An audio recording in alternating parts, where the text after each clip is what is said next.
Was a joint. Okay, here we go. Ladies and gentlemen, we've been talking for about 3.5 minutes, and it turns out I never actually pressed go live. So welcome back to the channel. I'm not going to mention the date or any of that stuff, but this episode is brought to you by Law Tigers Motorcycle Attorneys. Find yourself in an accident, in a pinch, make sure you call them before you call your insurance, and they will make sure you're taken care of. Today, we've got Caleb Smith in the house from Michelin Motorcycle Tires. I actually had no idea he was coming today, and I still wore this shirt. You knew a nice coincidence. I did not know. Yeah. Caleb is an incredible rider. He races, he rides dirt, he rides mountain bikes. This is the first time I've seen him not in a sling or a cast, and it's very refreshing. That's not a good pitch. Not a good pitch. And I'm already losing breath smoking the cigar. Right. So, boys, you want to take it from here? Well, I don't think he did know, because this morning, Galen, you texted us all and said, "Oh, hey, guess what, boys? We do have." So wait a minute. Last week we had a discussion that we were doing this on the 6th. We'd just gotten off the phone with them, but we all forgot. He's trying to cover his ass. Senioritis, but he's not a senior. So why didn't he remember? Oh, because he's just all over the map. I hang out with seniors enough to have been becoming. I'm old now. I'm an old guy. So Caleb, welcome. Thank you. You started off on the East Coast this morning early. Got out here. We had some lunch together.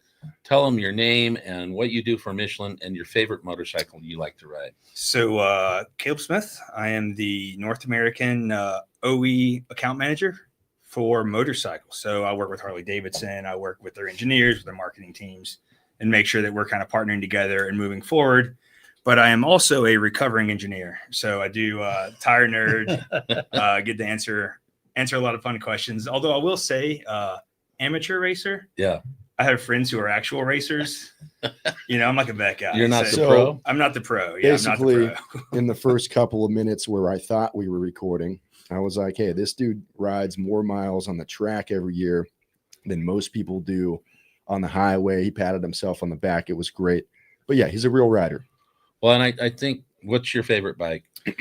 My favorite bike that I own, or my favorite bike? Your favorite bike? KTM Super Duke. Okay. 1290. 1290. It's the most ridiculous engine. Wheelies, all the gears. I don't own one. But you would like to own. Maybe.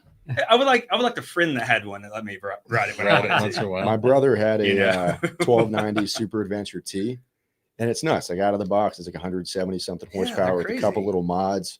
And he recently picked up a 2024 Lowrider S. He's like, this is going to get me in slightly less trouble.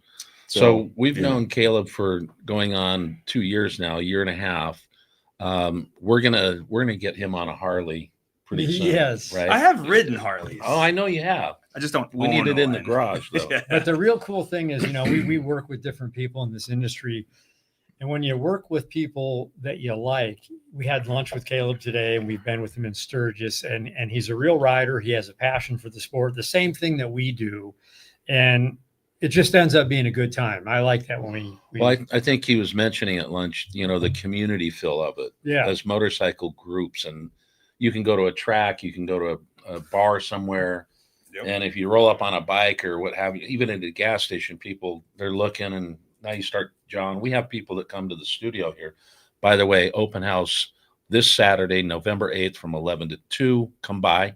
We have a lot of fun gifts, but hey, Caleb's going to be here Saturday too. Yeah, we have people that use the Rider Lounge that'll come in, and you see them texting each other their phone numbers, and they're out riding the next weekend. It's really cool. Quick bonding, you know. Like I feel like there's so many different kinds of people, but if you like riding motorcycles, you all kind of like the same thing. Well, in the outdoors, and that whether you're on dirt or whether you're on the 2-lane road somewhere, you're out, your mind's in a different place. You're focused, the adrenaline's there, and then you can stop and have a conversation with people. Right, exactly. To talk bikes. Today was a great day, too. We started off, we're busy here in the office. Caleb came in, hung out with us for a while, then we went and had lunch. And after that, we've had, about 8 different people come in here. Yep. And they're people from San Diego, one's from New Jersey, all over. North Carolina, and hang Montana, out, get a picture. Utah. So it was a fun rider community day. Well, and if that's a lead up to what's going to happen Saturday, it could be a big day for us. Good. I heard that the Michelin guys might be here. The The big white balloon guy. Yeah, I think it'll be more of an inflatable stationary type. It won't be moving around. It won't be moving. Oh, if it does, we got a problem. Somebody unplugged it. Right. We got a little joystick and running through the. So one thing that people, there's a lot of riders out there that watch this, that watch our channel, and a lot of riders that you talk to. And everyone, I would say most of the riders forget about tire pressure, why you need a good tire for all the different scenarios, whether it's raining, hot out, snow. Tires are like the most important thing on a bike. They're the only thing that touches the ground. And that's all you want to touch the ground. Exactly. Exactly. Well, but I think we need to get into that a little bit. You were talking about this at lunch too, with tire pressures. Yeah. You're pretty good at checking them, and some of us had the bikes, the CVOs that checked them for you, but those weren't always the most correct things at the time. But if you've got a bike sitting in the garage, even here in California, like my tire pressure can jump. If we're at 90 degrees and then the next morning we're down at 50, you get out in the shop, the garage, and it's like the tire lights come on. And so that building of that tire pressure is really important and it's something that people just overlook all the time. And it's very, very important. It's, a lot of the performance from the tire happens that way. A lot of your wet traction, if you don't, everyone thinks when it comes to hydroplaning that you have like the tread pattern matters, but if you have 10 PSI, it's going to hydroplane anyway, because it's the tire pressure in the tire versus the water pressure on the road.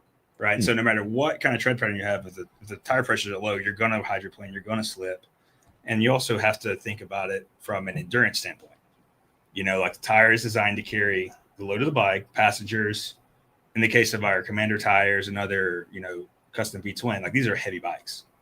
So having that air pressure correct is the most important thing you can do to get good tire mileage, but also just to be safe, when you're on the road. 100%. And one thing that is it's a tricky thing, like to the point that Galen just brought up. You go out in the morning and your tire might be at 34. By the time you get to work or wherever you're going, it might be 38, 39. Yeah, and so that's okay. How do you gauge that, though? It's like a tough puzzle. Do you find a happy medium? Well, you want to be, the important things being at the minimum when you start. So you can adjust your tire pressure. You just always want to make sure that the tire is cold when you do it. Because depending on, if you're using air, if you're using nitrogen, how much humidity is in the air, then that kind of is what causes it to increase more or less, which is why nitrogen's more stable. It doesn't fluctuate as much. Yeah. But yeah, you want to make sure that you adjust it in the morning, because you don't want to get to, middle of the day, it's 90 degrees and you see whatever, 45 PSI. Right. And you bleed it down to 36. And then the next morning, it's like. Yeah, exactly. Or you go, you park, you have dinner, it gets dark, you leave out, and you might be at, 25 or something. So it's really important when you're making those adjustments, you're doing it on a cold tire, cold bike, start in the morning. It will grow some, but it's more important to have that minimum when you need it in the worst case. So if you're under the minimum, they get the pressure on the rain hydroplaning. If you're way over the minimum, do you get the same effect? Not really. It can too much. It can be a little stiff feeling, because you have your suspension on the bike, and the suspension and the tire kind of work together. So it's like two springs in series, right? So if you have a really, really stiff tire, then that can make your suspension feel like it hits bumps harder, or maybe the damping isn't, as good, because the tire and the wheel is not absorbing as much of that force. So most of the difference in feel that riders notice from having too high of a pressure is really more of having a really, really stiff tire and the suspension not working the way, that they're used to it. It can also impact how the bike turns in. It can have, I'm not going to say minor, but it can have other impacts on performance. But from a safety aspect, from a hydroplaning, from a tire endurance standpoint, it's better to be a little high than it's better to manage your pressure. Yeah. It's weird. You look at these motorcycles. Oh, it's a motorcycle. You ride down the highway, but every factor on that motorcycle is important, from suspension, windshield, tire, tire pressure, what size handlebars you use. I mean, all the things that make that bike your own, which you can go to twolanelife.com and find all the stuff you need. Anyway, that all is so important forever. You can get on a bike, but this thing's terrible. But if it was set up right, it'd be the best thing you ever rode. Yeah, exactly. I mean, just like you were saying at lunch, Galen, when you picked up the Road King, it had what, 8 PSI? Yeah, You're like, dude, crazy. something's wrong with this thing. I thought I it love had a the bent paint, frame. so I'm gonna buy it. And then I thought it was a bent frame, and I'm like, Yeah. but I love the color. so It's a pretty bike. bought it. Turn the It's a thing, pretty and I'm bike. just like, what is wrong with this? And we went to fill up his gas tank, and I took the bike off the trailer, and we're like, oh, that's the problem. And then, by the way, Nowhere. the tires were 20 on the front was 25 years old, and on the rear was 24 years old. Yeah, that's not good either. And they were Yeah. cracked. That's I not mean, good it at was all. bad news. That's while we're talking about old tires, checking the DOT code of the tire is another important part of the safety. I know, especially if, like he mentioned earlier, sometimes you get hurt. And when you get hurt, you don't get to ride very much. Mhm. Right. And so, if you don't get to ride, like, I have several bikes and you rotate them, and, I got a track bike and a dirt bike and I got a street bike. And, sometimes you're like, man, I haven't ridden this bike in, a year. And then you do that a few times. And then you're like, man, these tires are like 8, 9 years old, even if they look, pretty new. Yeah. Yeah, you could have a So- brand new tire sitting in your garage for 2 years and look at it's hard and it's not. Yeah. And the thing is, when you come with storing tires, like if they're being stored, you really want them like kind of inside for long-term storage. Mm. If you're riding the bike, being outside is less important because the waxes, the oils that are in the tire that help against ozone, that help against UV damages.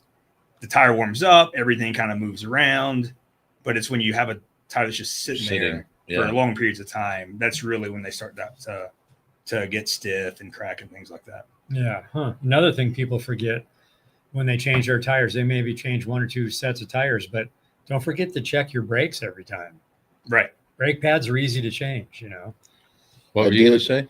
I did want to take this time to also promote the bike giveaway, which as of today, November 6th, 2025, there's only about 6 days left to enter. Every $10 spent at twolanelife.com is an automatic entry to win. With your purchase, you do not need to do anything else to enter. And you can see the official rules at twolanelife.com for alternate entry methods. So you can buy the last guy. Go ahead. No, go ahead. The last guy bought a set of grips and won a Electroglide. So you can buy a t-shirt or a hat or suspension or a seat or anything and win Galen's bitchin' 2001 Road King, which does not have a bent frame. Yeah, no bent frame, and it runs great. It's cammed. It's really, you go back and look at some of the stories in the post. It's a really cool bike, and I hate to give it up. But you also had mentioned the charity. I saw that you'd put a note up there. Ticket sales, we're actually going to keep open until the end of Friday for charity. Oh, I got my days mixed up. Yep. And you don't need to be here to be present to win. And we're also going to be selling charity tickets the same day. So if you're at the event here, you can pick In up person. charity. Yep. So I was interested. You're going to go play around this weekend a little bit, but talk a little bit about the dirt track riding you're doing, the supermoto and stuff. Oh, yeah. yeah. Going to SoCal Supermoto Sunday. Yeah, that's I'm taking a little bit of vacation after the work trip, let's say. But yeah, no, it's a dirt bikes with slicks. Yep. On a car track, so it's small, it's tight, and then they have dirt sections, so dirt berms, usually hard pack, easier jumps, for people who, if you ride moto, more like vet prep than like a real race prep, and it's a really popular style of racing in Europe, but it's also one of the best ways training on motorcycle control, because you're always sliding. If you've seen the videos of like the pro road racers and they're backing the bike in and the rear end sideways, like supermoto is kind of the lowest risk way to learn that. So yeah, it's a place out in Riverside, Apex Car Track, SoCal Supermoto. So I'm going to go spin some laps Sunday. So Got my leathers back in in the your neck of the woods, they don't have this type of track. It's only dirt. This Yeah, one may have a little asphalt with it. Right. So usually what we have on the East Coast and the Southeast, it tends to be asphalt kart tracks without the dirt section. which I used to do a lot of that style of Oh, riding. asphalt without the dirt. Yeah, without the dirt. So it's still a dirt bike, still with slicks. Yeah. But it's more like kind of knee down, and Mhm. it doesn't have, it's more like road race training. But I also like to ride dirt bikes. And so if you combine the two, you can kind of have the high load asphalt corners and then the flat tracky, slippy slidey stuff. It's a fun way to ride a motorcycle. So I do want to talk a little bit about the tires that we run. We were another brand loyal for quite some time. We've tried every tire and we stayed with that. We found the brand that we liked and we stayed. And we didn't want to switch. We didn't want to switch, but they, it wasn't conducive for what we were trying to do. And thank God we were doing this trip to it was our first dealer tour to Homecoming. And Matt put us in touch with you guys, Mhm. and we were able to put some tires on the bikes, and we said we'll not talk about them until we put miles on them. And once we put miles on them, then we'll give our opinion, because we don't want to just jump. That's not who we are. We put down enough miles that people kind of trust what we're saying. Right. And we did have wind, we had heat, we had rain, we had all the elements there and back. And I mean, we were super impressed. And it's I call it the new Commander 3 touring, and you've got the Cruiser as well. Mhm. But Yep. We were all impressed with the tires. And then what impressed us even more, I think Josh had 18,000 miles on his set, and they weren't even down to the wear marks. My current ones have 15. Yeah, and I think I had 15, not down to the wear mark. So we got the grippy compound that we liked, but we also got longevity. Right. Because we ride different styles. I mean, we could put 600 miles down on the highway and the next day do 300 miles up through canyons and curves. And so we hit kind of all the elements. Speak a little bit about that tire. And I don't know if you can talk about what's coming after that tire, but probably not. So, but speak a little bit about the changes to that tire and what was important and what I think we're telling you what we felt. And I think that is what really the tire change was about. Yeah, exactly. So we had the Commander 2, which was our tire at launch back when I was an engineer in a factory. I don't know, teens, something like that. And then we came with the Commander 3. And when we launched that tire at the time, we did a bunch of competitor testing, and it was the Commander 3 Touring, which is the tires you guys have mostly been riding, was about 25 to 30% better than the closest competitor when it came to mileage. And then the Commander 3 Cruiser, that tire was tuned more for traction, wet traction, give up a little bit of the mileage, with the idea that someone who's got a cruiser, now I know people use them, ride bikes all over, but in theory, the person with the cruiser might be more twisties, might be going a little faster. I know with the bagger racing stuff, the baggers are kind of taking that slot. Yeah. But 5 years ago, for the guys who wanted performance Harleys, it was Dynas, it was low riders, things like that. And so that's kind of why we took two different approaches to those tires, because it's it's the only thing that touches the ground. So if you have a tire that's good for what you want it to do, so the touring gets optimized for mileage, for wet traction, and then for the cruiser, it's a little more performance. Still has lots of mileage. I think that's actually what's on the bike you're giving away. Yeah, when you went to on Sturgis. that and the Dyna, The Cruisers. The Cruisers, yeah. So they still get touring on yours, but and I'll tell you about that too. They're a great tire. And then we caught some rain, and Josh was up with another bike, similar style Dyna, and different tire, and you could see the displacement of water was like twice as much as it was crazy. I was going, hey man, check that out. Like, oh yeah, I think I remember moving that that water off really well. We ran into you at Deadwood, and you were like, yeah, man, I got on it and it just hooked up. Yeah. Crazy. But yeah, and that's kind of the beauty of what, I think Michelin's advantage, we're the Michelin brand, it's safety, it's quality, it's reliability.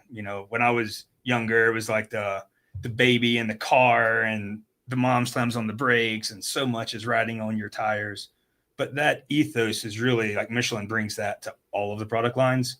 So what's reliability, safety, quality, and then what's the good performance? Because every tire is a compromise. Right. right? You know, if you put a dirt bike tire on a street bike, it's going to suck no matter what brand you do, because that's not what it's used for, right? So how can you find those right compromises for each user group? And so we can mess with the rubber technology. We can make it little, like how we mix the technology, how we mix the rubber, because we mix all of our own rubbers. We have our own scientists. We don't purchase any rubber compounds from other companies. It's all managed in-house. Back when I was an automotive tire designer, you know, I was in like the secret spot, and there was a whole nother building I couldn't even go into where we did our all our materials development. So they take a lot of pride, our engineers do, in how they use the materials to get the exact performances that riders and drivers and earth movers and everything else need. And then because we're such a big company, we share a lot of those technologies. So if there's a breakthrough, you know, on the car side, then you can take it, maybe use it for a motorcycle, or maybe apply it somewhere else. And we have a really strong technical community where they get all the different departments, and they kind of every year have conferences where they talk about things they've learned and stuff in order to keep moving, you know, keep improving the breed. Yeah, I mean, and it's amazing. You don't realize it, but I was reluctant to change from the brand that I was using. And when I did, and we put them on and rode, I was like, wow, cornering, braking, straight line ripping. And what really convinced me is Galen and I were fortunate enough to go to the Champs School out at Red Rock Harley at the Las Vegas Speedway. And we went with tires that were not new tires. No. So we had our Michelin Commander 3s on, and we're burning the track. And my confidence level went up just from learning what we did on the, of how to position and brake and all the stuff, but trusting the tire as well on a used tire. So to me, I was sold. I'm like, I'm not using anything else. Well, you know? I don't think we had ever thought about the tire load. Right.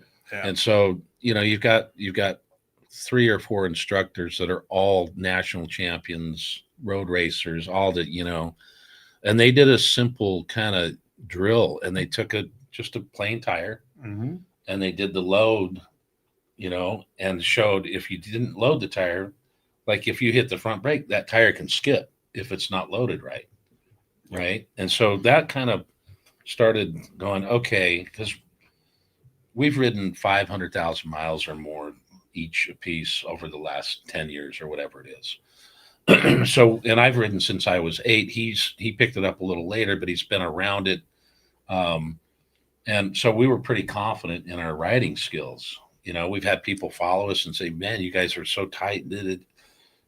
But it's kind of learned, but we were confident, and we still took something away from that. And that one thing that I took away is you used to, as a dirt bike, cover your front, right? Nick watched some of our videos and could see us coming into a corner and see our brake light come on. So he commented on the live. He's like, you guys are doing it right. You're getting in. But I was primarily a back brake guy. Right? Until you took the class. Until I took the class. And and now I'm probably 70-30, 60-40. I didn't even go to that class because I was out of the country, but even just through going through the footage, I walked away with a few things that I think of every day when I'm taking turns: how to load the suspension, the brakes. It's the education, the knowledge is super important. Well, and it's interesting because when they put that pressure, guess what? You widen the tire. So now you've got more grip.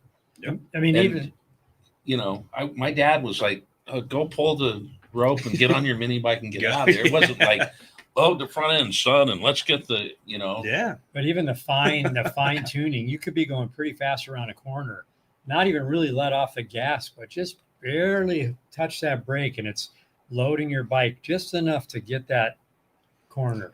Yeah, I think everyone, you know, like if you don't ride on the track or you don't race, maybe you think, you know, that it's very aggressive inputs, but the guys who are really, really fast, it's smooth. It's fine details, and that's the difference. Is even the bike may be dancing and bucking and sliding, but what they're doing and the inputs they're using are all very controlled, and it has a purpose. And I think it's sometimes for us road riders, you know, if you haven't been on the track, or even for me, if I haven't been in a while, you know, you're going slower, it's less, let's say, important. if you're just commuting. Right. But having good basics is that's the most important thing, is having the good basics, and it's not letting yourself get lazy. Yeah. Even that being said, I think a couple things I think is when you're on touring bikes and you're riding miles, I think you get comfortable so you don't cover. Yeah. And so then that becomes your habit, right? Now I cover, if I'm not covering, I'm mad at myself all the time. Because one of the other things we did as a drill, not only setting that front end and the tire and widening that, is we did this kind of 60 mile an hour and then brake stuff, right? Mm-hmm. And 1 second at 60 is 40 feet. Yeah. So if you're here and it's 1/1000 to grab, when someone's making a left turn and you're 1 second's 40 feet, if you're here already, you may avoid that completely because you picked up 40 feet, or it may be less damage to you. Right. Well, and the more, that's 40 more feet to slow down. Right. Well, like that maybe you might not avoid the crash, but maybe you bump into them instead of, hitting them hard. Right. Well, so you're going down the straightaway in the class and you've 60, 70 miles an hour and the instructor walks out in front of you and you have to stop. I mean, you see them, but they don't want to see you go like this. They want to see you go like this. Yeah, use that rear brake first and get the kind of squat and then both. The front. I mean, so they did. One of the instructors got up and his first pass was front brake only, and he went past the instructor. Right. Second pass was rear brake only, went past the instructor, 40, 50 feet. Yep. Right. Then he did a hard front brake, and that was not good because he started getting chatter. Yeah, he hit the ABS. And so it was marry those two together, but don't slam. It was interesting, but to me, it was very interesting to see how that tire actually works and grabs. The other thing that was important, and I'm sure you'll attest to this, is when you're out on the bike, especially in the morning, get them heated up a little bit. Get that compound, get that Michelin. And how'd they show you how to do that? Yeah. When you're rolling down, just brake a little. Yeah, that's what everybody think. On race cars, you see like NASCAR, they're all swerving back and forth. Yeah. But it's really, like on a bike, it's acceleration, it's braking. Yeah. So it gets it hot. Exactly. And it doesn't take for street tires, it doesn't take a lot of that. Yeah. Like I always think there's a church near my house that's got a really long parking lot. So like as I'm driving past that parking lot, do like a couple little brake checks, and then rock and roll. You're good. And then another thing that was really great in that class is the instructor was behind me and I was really leaning my corners, really feeling good, really confident. And we came out after a few laps and he said, "You're riding fine." He goes, "But you're leaned over way more than me. And I'm doing the same thing you're doing." He's like, "Leave your bike up a little bit and get your body." Oh, yeah. And he goes, because a lot of guys, the badge to them is I scraped all the way through the canyon. And the guy's like, every time you scrape, you're slowing your bike down. Don't scrape. Keep your bike up and go faster. Yeah. You know what I mean? I put more air in my Michelins. Yeah. Yes. Get a little bit more ride height, right? So talk about, if you can, is there not the formula, but the compound itself and what's important about that?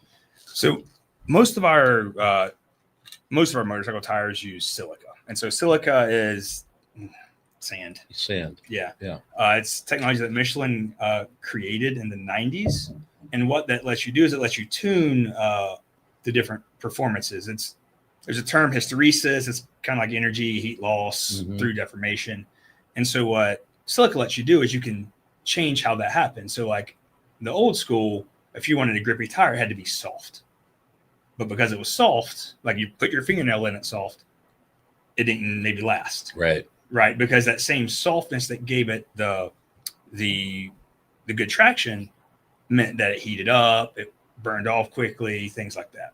Silica lets you kind of get the best of both worlds. So you can kind of break that compromise.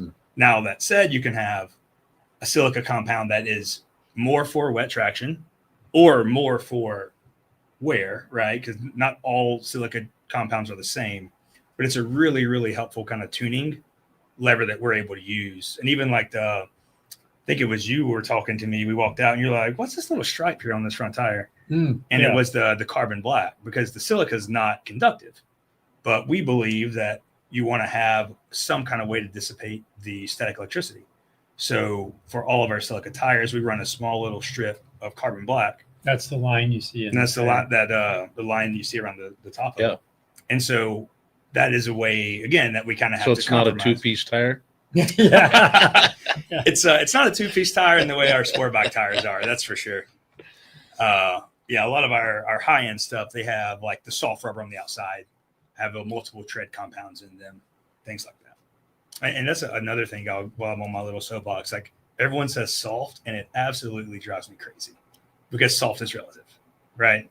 Like I was in our test facility in France earlier this year, and they had some MotoGP softs. They're like, knock on this table hard. And that was soft. And that's their soft. You know, those bikes make whatever, relative, 300 horsepower, some stupid amount of power, you know, and they put a lot of force and a lot of power and a lot of heat. So a soft tire for them is really, really hard versus a soft tire for a street bike, you know, can be very different. So when everyone's like, oh, it's soft, like because due to the silica and the way that the rubber behaves, just like putting your thumbnail in it isn't always a good indicator of relative performance because the I'm trying to not go super nerdy, but like the frequency go nerdy for a minute, just so the frequency that the tire sees when it's rolling down the road is very, very different than the frequency that your thumbnail puts into it. Right? It is an indicator, but it's not always a good way to tell performance if you haven't ridden on it. So, and I probably use the term soft too. So the prior tire that we used to run, we didn't get the miles out of it. It felt sticky, but we'd get 8,000 to 10,000 miles and they had to come off. They would start the cupping and all that. But we loved the tire, and now you get the best of both worlds with this tire. It's like it still feels sticky. I think I'm going to put on the next one the cruisers. I just want to try those out as well. Yeah. But you feel like you can stick in the corners, the canyons, and then yet you get some longevity out of the tire. You won't get quite as much longevity out of the cruiser. Yeah, you're not going to be getting the double numbers that you're talking about with the touring, but you'll still get plenty. We'll get miles, and I'd rather, because we're inclement weather guys, I'd probably rather run that tire just for that purpose.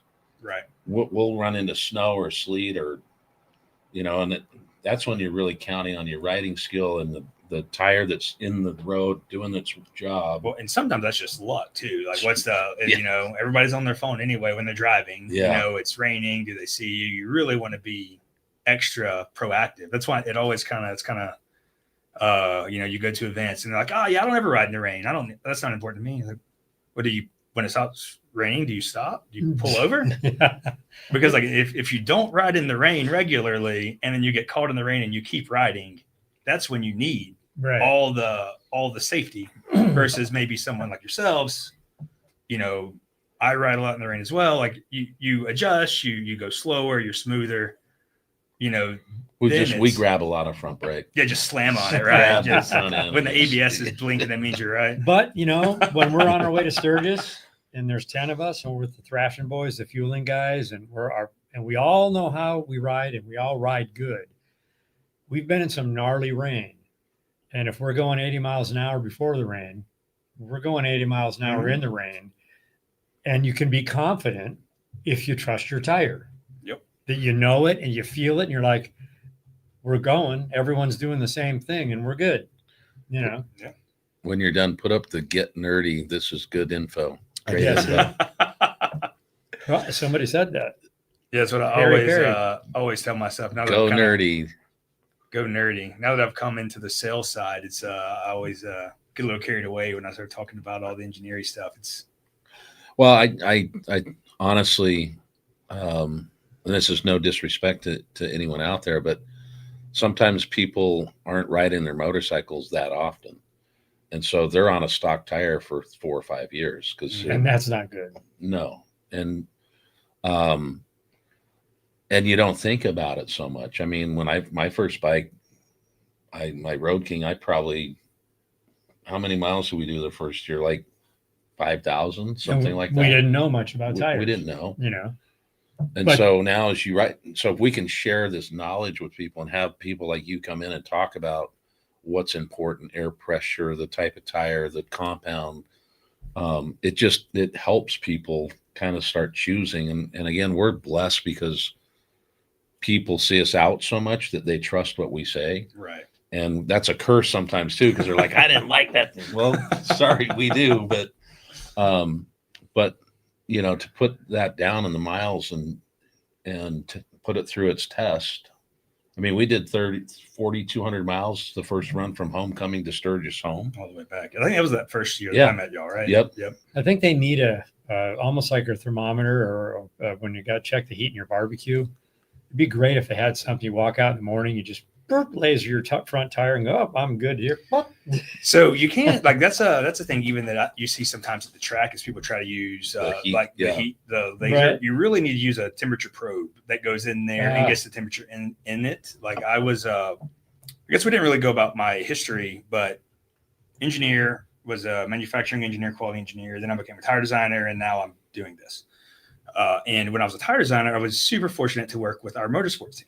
So Michelin loves to race. We are a big believer that racing improves the breed. We're very active in IMSA and endurance racing because that helps the link to, like you were talking about earlier, the commander tires that last and they feel good when they're almost worn out. Those are the things we learn through endurance racing. And how do you at the end of a 2-hour stint, right? The tire still needs to perform well under those circumstances, right? But anyway, can be long-winded. But I spent about 1.5 years working as a trackside race engineer for Michelin. So I'd be the guy in the Michelin suit and the fire suit, hopping over the wall, getting temperatures, and helping the car engineers set the car up, or arguing with the car engineers. Because it turns out what's good for the tire might not be what their drivers need. But anyway, we give them that feedback. And you'd always see some teams that are like, oh, hit it with the air. I'm like, no, you need to you need a probe, you need to put it in there, you need to stick it a few times, let the probe get warmed up, then you can take a temperature that means something. In the valve? No, on the tread of the rubber. So. Oh, just on the tread. Okay. Yeah, you want to check on a motorcycle tire. Usually, it's about 3/4 of the way, and then on the car you do inside, center, outside because the camber. If you're getting uneven temperatures across the tires, stuff like that. But it's amazing. If you look at your tires, you know what your tires are doing, and you could look at them and go, hey, I got another 2,000-3,000 miles on it. But if you got trips and you're riding a lot, if you can, that's the time you get a new tire. Yep. Don't wait too long. I mean, if your tire will give you 15,000 miles, but you have an opportunity to change it at 10, I personally like to change it. I like the new tire. Right. And, it just comes down to what you're looking for. That's a big one of our values. The value with the tire is that you have a reliable, dependable tire until you hit the wear bar. Right. But when you get close to the wear bar, you don't have as much void ratio, right? The tread grooves aren't as deep. Right. So then the wet traction comes off. Yep. And so that's for the rider to kind of pick and choose. Like you said, you guys are burning it up, riding all the time, all conditions. We're motoring the same speed we were doing. Right. And so in those situations, that's when, you might want to change more proactively. Right. But somebody who only rides fair weather, if it's going to rain, they don't get their bike out. Yeah. Then you can, with, a little less exposure, right, run them a little further and still know you're going to have a solid, dependable tire. Right. Put up David Hampton's. Right. Yeah. David says, I've been riding for 50 plus years, and I believe the advancements in tire compounds are the #1 improvement in the sport. I concur. Yeah, it's crazy. There are street legal DOT tires that turn faster lap times than race tires from not that long ago. Really? Yep. Really? Wow. I'll say not no. I'm thinking 15, 20 years. 15, 20, yeah. A few decades ago, but still that was a cutting edge thing. And now you can go on my Honda, I have an old late 90s carbureted Honda Super Hawk that I've kind of turned into a track bike. I just run our DOT, street track tires. And you're fine. I'm not going any slower or faster or slower because of the tires. I'm not going faster because I don't want to go any harder on the brakes. Right. Right. I like my braking points. Right. So putting me on a slick is just more hassle. And then because, of my risk I'm willing to take and my skill level, I'm just not going to go that much faster anyway. So Josh, If people were flying into LA and wanted to come see Caleb on Saturday and talk shop with him, would they go to Eagle Rider and rent a bike? They would actually go to Eagle Rider. Yeah. Where do they find that? La Cahuenga, or what's the La one Cienega. La Cienega in Los Angeles near the there's Eagle Rider. Los Angeles International Airport. I'm trying to multitask here and get y'all a link. But the Eagle Rider tab at twolanelife.com will tell you how you can save some money, book a trip, and have a good time while you're at it. Do you know what I am saying? And Caleb, I just also want to say a big thank you. As you know, you came out here to see the shop, and we'll talk about this a little bit more at the end of the thing, but I'm thinking about it now. We have all these giveaways, and the giveaways are about the charity that we chose, and it's Stop the Void. We met a person. I was telling you the story about how Jaime Puerta came up to us down at Josie's hideout and talked about a challenge he went through personally and was unable to really get out of bed, and started watching our stuff, which helped him get out of bed and get back on his bike. He had lost his son to what his son thought was an Oxycontin pill. It's fentanyl. And so what you guys are doing, you're giving away a set of tires for us. Mm-hmm. So you'll stand up and talk a little bit about that on Saturday as well. Yep. But it's so important for companies like yours, and companies like us that are trying to give back to the community. And that's not a cheap set of tires. So thank you guys for stepping up and doing that. Oh, no, we appreciate it. You know, you did that in Sturgis. We got to give them away, and a guy won right away. And it's like, okay, you see this guy, he wins tires. Obviously, he's a rider, but he's standing there with a grin on his face like, I got new tires. Yeah. And he was so happy to get new tires. Medicine wheel ride. Yeah. Yeah. Well, and, it's easy. It's easy for me to sit and talk about how great tires are. I love tires. Tires are awesome. Tires are also expensive. Yeah. And if you maybe don't love tires like I do, and you don't think they're as awesome as I do, that might be the kind of thing that someone would be willing to put off. I'll get through the end of this season and I'll deal with that next year. I don't want my tires failing when I'm on the road going 80, 90 miles an hour. But that's why I think giving away and like helping, especially someone like that can be a real, maybe they're going to put their bike up a little earlier this year. Now they can extend their season or something. Yeah. So it's the least we can do. Like, we love working with all of our partners and trying to really just spread, the love and the joy of riding motorcycles. Well, when we first met you, I don't think you thought, you're like, who are these guys? And there's 10,000 people around us in Deadwood. I had just broken my shoulder blade. Right. I was riding downhill bikes in France. I was just like in a lot of pain. I don't know if I was judgment. I was just gritting to get through the week. It was, that was a rough go for sure. That's right. You had the sling on. We did have a question. Do you guys make fat front tires for baggers? No, we do not.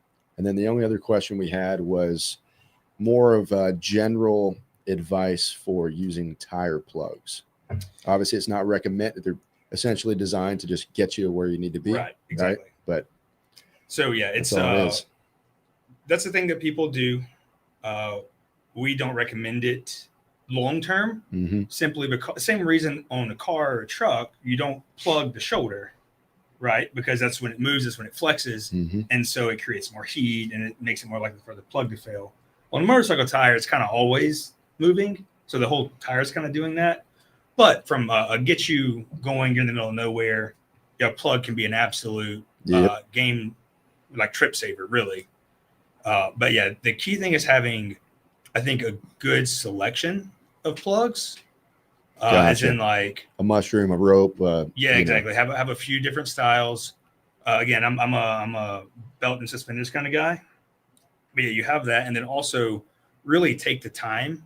I think sometimes people, when they're plugging tires, when you're prepping it, they're like, they want to get it plugged as fast as you can. Like, you're gonna have to pump it up anyway. Yeah. So you have the tool. It's like it's like a round file. Really clean it up. Like, see what's there. Maybe sometimes you might have two holes, depending on what you hit or what was there. You don't want to plug it, put it back on there, and then find out that you got to plug something else. So take the time, look at it. Try to clean it up as much as you can, and then try to make sure that you have the right kind of plug or the right size plug. Yeah. It's better to have a bigger plug than stack multiple small plugs. plugs, Right. for instance, right? And then, yeah, from there, it's just get to your, your closest, dealership or wherever you want to get your tires. Call get 2 Lane Life. Call 2 Lane Life. Have you guys ship it out to the next stop? They can, Well, we had to do that on a trip. He had a puncture. The road was really messed up. They were working on it, and he had a puncture. And luckily, Josh had his. We had just plug. bought the kit. Yeah. And we used it. Got back. As soon as we got back, new tire. I used to do a lot of like enduro or like more dual sport type of riding, and I was always had a plug kit. Always had tire irons. Yeah. On those little bikes you carry tubes too because you can just put a tube in it. Yeah, and that also maybe practice it. If you got an old tire, you're taking all for something like that. Yeah, the Because, first 2 or 3 plugs, we were kind of having a little bit of a problem. Well, we didn't know it was the Like, mushroom plugs, and we were trying. I was putting it in backwards. We were something snapping like them that. off. Yeah, for Wow. sure. Well, and that's like just the same thing as like if you're going to have a tool, know how to use the tool. Right. And that goes for every kind of tool, right? Well, it's so ironic that we had just been talking about it, and he's like, so he bought a tire plug kit, and he got it, and it was like giant for an It was auto. like for my diesel, it was huge. Like, no, we got to get another one, and so he got I think you got that one off of Amazon, and then we ordered the drag kit or something. The ones we have on our website. Yeah. Where are they? Oh, you can actually buy a tire kit and get entered to win a 2001 Road King. I'll get a link Shameless for plug. those guys that There you are go for it. curious. Oh, yeah. So if there's a message that you can tell people about tires, are there 2 or 3 things that should just be like at the racing school? One of the things Nick also said to us, which I now do every day, is have your mantra. So like all the road racers have something. And my mantra is like, I do the sign of the cross, and then I say, be safe, be aware, be alert. Lord, keep me safe today. And then I ride off. So in other words, what he's trying to do is get you focused on what you're about to go do. Because oftentimes we'll listen to music and you're just now you're not focused. Right. And the road racer, or like Kyle Wyman and Travis were talking about, they get locked in and they do it. There's whatever they do. One guy walks up, kneels by the bike and gets on, and now he's locked in. So are there like 2 or 3 things that you think as a rider around tires that people should be mindful about all the time? Pressure, tire pressure. Like, I don't always put a gauge on it, but I always inspect my tires every time, especially if there's temperature changes, stuff like that. If my wife's riding with me, it's the tire gauge is going on every single time just to make sure that everything's good. Sometimes that can be a good, like, you can have a slow leak, or you can have something where you're like, I rode it yesterday, it was fine. And you come out, it might be, a few PSI low or 10 PSI low, and you don't really realize that until you go. So keeping an eye on your tire pressure, usually like once a week, probably, once a week's a lot more than a lot of people. Oh, yeah. Sure. Yeah. But yeah, keep an eye, especially like for the guys on baggers too, like crawl under there and look at it. See, like the number of bikes you see come through Daytona or Sturgis or Homecoming, and you can see the cords. But it's hard to see, right? If you don't have a bike lift, it's hard to get on the ground, get a flashlight. Especially in Daytona with a massive stretch fender. Yeah, exactly. But it's not a car. There's not 4 wheels there where one can be a piece of junk and you're still going to make it home, but you only got 2. And if one fails. Yeah. So it's just pay attention to them. Check where are you at the wear bars? What's the tire pressure? If you hadn't checked the tire pressure in a while, then just go do it now. Or the next time you ride. Like, that's really the big thing. Like, I can, nerd out and get really, really specific, because to me, that's kind of half the fun. No, keeping it simple. But as far as keeping it simple, just look at the wear. So like find for your tire, every tire, the U.S. government requires every tire manufacturer to have a wear bar. Check where that's at. Learn where it's at on your tire. Look at it. And if you're getting close, you're going on a road trip, maybe put new tires on. And then just check your pressures, and look for damage. Those are the 3 biggest things. And it doesn't take a lot of time. You can roll the bike. Yeah, exactly. You can roll the bike. Like, it doesn't, like, I do it every ride. I like push the bike forward, look at the tires, push the bike forward, look at them again. I'm warming it up. All these, as you guys know, carbureted bikes. Yeah. They don't like to just hop on them and go. No. So You got a little time. yeah. So yeah, just get it idling as it's warming up. I'll just push it, look around, do a little walk around, and that's also a good time to check for like, is there an oil leak? Right. And we've had that. It could be as simple as, hey, you didn't tighten the oil filter as much as you should have, and there's some oil on the ground. So it's just kind of like Do you recommend riding the emergency lane? No, I'm done. Yeah. I've done it before, but you know what also is really good to do? We change our own oil. We service our bikes ourselves. We look at them. I write down in the book, in the manual. Josh puts it in his phone. I don't know what you do. I'm in the manual. So I'm old school. I'll go oil change, this amount of mile, tranny, oil, and crankcase, our primary. But I'll also do new set of tires, this amount of miles. And so I know if I change the grips, I write down when I did, just so I know. I do the same thing. Like for the track bike, and then my KTM, my woods bike, hours, what changed, like if I rode it, as you're like, went to Trail Motorsports Park, March, was there a problem? Did I notice something? Right. The clutch was slipping or whatever, and just make a note, because it's easy to put especially a bike like that I don't get to use it as much as I want to. So you put it away, you forget about it. You're like, oh, and then you got to you're rushing and overnighting parts to fix something that I could have fixed a month and a half ago. Well, and one of the things, with this business, it becomes, every time a bit busier for us. Every day has got something new. And there was a day where we were washing our own bikes, and sometimes we don't do that because we don't have the time. And that was also a time that you could do the bike check. Right. What's loose? It's a good time. I just broke a header at the collection area. And had I been paying more attention washing my bike, maybe I could have seen that there was a bolt missing out of the crossover. No, I just bought I got a new Triumph Speed Twin, Little Loves, like a hot rod Bonneville. And so I've been commuting to work for the first time in a few years, where I'm just using my bike every day, a lot more every day. Yeah. And it's crazy how quick that goes from when it's these more maintenance heavy bikes where you're always on top of it, and then it turns into just every morning, this is what I'm on. Yeah. Our daily. And it because it's your daily, sometimes you don't do that. You don't check it. You come home, you had a bad day at work, or maybe a good day at work, or a late day at work, and you're just ready to get on to the next part of your life. Right. 100%. And so always taking that time to look. I had a quick little reminder earlier this year. I need to actually go around and still walk around this bike. But when you have your bike parked at a restaurant, you're on a trip, it's parked outside, or if it's in your garage, you walk out in the morning. Me personally, if I look at my bike and it's really got old yucky tires on it, it doesn't even look as cool. When it's got new tread on it, you look at it, you're like, yeah, that thing's ready.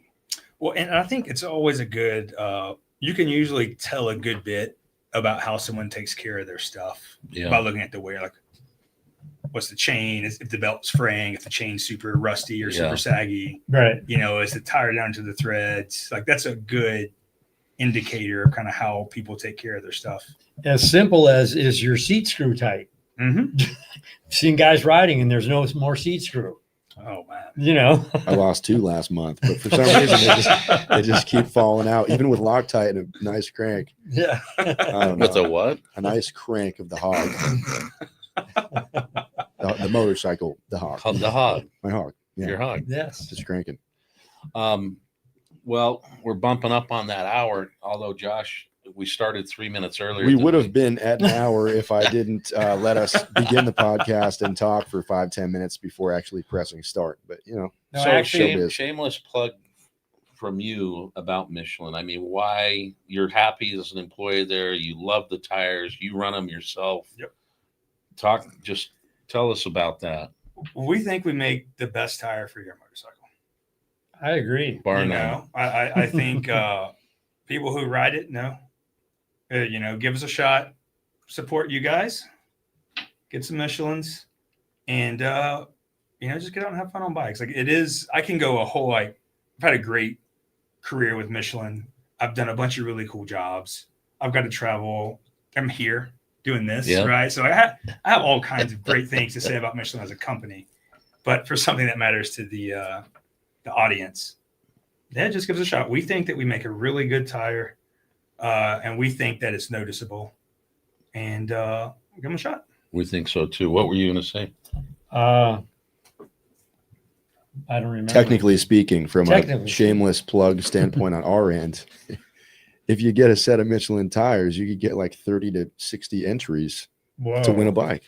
That ends November 12th, 2025. Bike giveaway number 2 for Galen's 2001 Concord Purple and Diamond Ice Road King with a bunch of parts on there. So that's it. Who put their bike up for the winter? What's that? Is it 427? For the winter here in Ohio, just put up the Chieftain for the winter season tires this spring. Big fan of the channel. Thank you, sir. All right, or ma'am. I'm sorry you had to put your bike away for the winter. That always bums me out, but I understand. Yep. Tires this spring. Tires in 2 Lane Life. Thank you for the support. And to end it, Whiskey 2424 says Michelin tires all day. I do a 45-minute ride to work and home every day. Won't go with any other different tire. That's right. Boom, right on. Thank you, Whiskey 2424. And just one last shameless plug. So your tires for motorcycles are from street to Yeah, we have everything. You got everything, so right? we've spent a lot of time talking, obviously, about the Harley and the V-twin stuff. But yeah, we have everything from like street bikes, all the cruisers, metric stuff. We have the Vintage. small bikes. Some of the vintage stuff, it depends. I mean the new vintage, like like my bonnet, Right, for sure, yeah. Any of like the The modern new, yeah. heritage classics or whatever companies are calling them nowadays. Yep. Yeah, we have all that. We have a really good motocross tire, the Starcross 6. Really? Yeah. As a matter of fact, I kind of need new tires right now. Well, you said you were an enduro guy. Yeah. We also have an enduro tire. You do? Yeah. So Okay. we have one's got a stiff carcass, All right. for more Watch motocross that. stuff, and Watch then there's a softer one. Yeah. I run carcass. Mooses usually. Yeah, me too. Same. Okay. Yeah. All right. But yeah, so we have a lot of good dirt bike tires. We have track tires. We have race tires. We have supermoto tires. You have car tires. We have car tires. We I'm make pretty a sure 13-foot tall earth mover tire if you have one of those in the garage. Really? Wow, 13 So feet. yeah, it's they can fit 3 of them on a 45-foot tractor trailer. They have to Jeez. take the top off and they have to caddy corner them out of our Lexington, South Carolina factory. Yeah, Well, they ship them to Kennecott Copper in Utah. they go typically to Charleston and then they're headed offshore somewhere. Oh, Yeah, okay. because we have about 30,000 North American employees. Wow. So we have a lot of manufacturing facilities here. We make a lot of different tires here in the U.S. Awesome. Should we start an Earth Mover YouTube channel? Yeah, That would be cool. Earth Movers. Yeah. You can start with the little remote control ones, put a little sandbox here. Easy. Green screen. Well, thank you for taking the time to get out here. Your flight, it was a long day for you. You probably hit the rack tonight, and just pass out. I will sleep well for sure. But we appreciate it, and we look forward to having you over here tomorrow if you can make it. Yeah, I'll be here tomorrow, and then I'll be around. Saturday, Yeah. you're here. So Saturday, if you come to our event, you can actually meet Caleb and learn more about tires if you want. And I know you want. This is a cool shop. It's the first time I've been here. It's an awesome shop. I really like what you guys are doing. Like I walked in and they were helping someone install a Cardo into the helmet. And I was like, that's the level of customer service that not many people get. It's been a really awesome afternoon hanging out. I'm excited to be here and I'm happy to stick around. Well, we appreciate you. We appreciate Michelin Motorcycle Tires. And we're going to have a really good time. So it's going to be a party. And go check out our drop yesterday. We were pretty happy with that. It was a Josh great did a great ride. job. So I guess we'll touch on that. People actually seemed really excited about it, which was great. We filmed the ride from here to Milwaukee, and then, Sturgis came and other events came and this and that. And we kind of put some of those videos on the sidelines.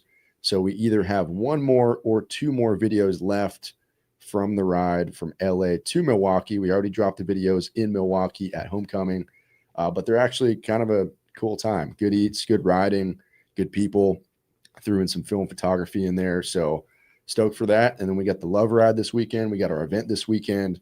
So we're going to be dropping some Rad stuff. Well, it was Very cool. busy, very busy. It was cool to me, just as a reminder of what Yeah. we did. Like that was a long day, and we had some great riding through canyons. A long 2 days, I should Thunder say. and lightning. Yeah, we had great rides through hit a canyons, thunder, bird. and lightning. Josh He hit a bird. Or did the bird hit you?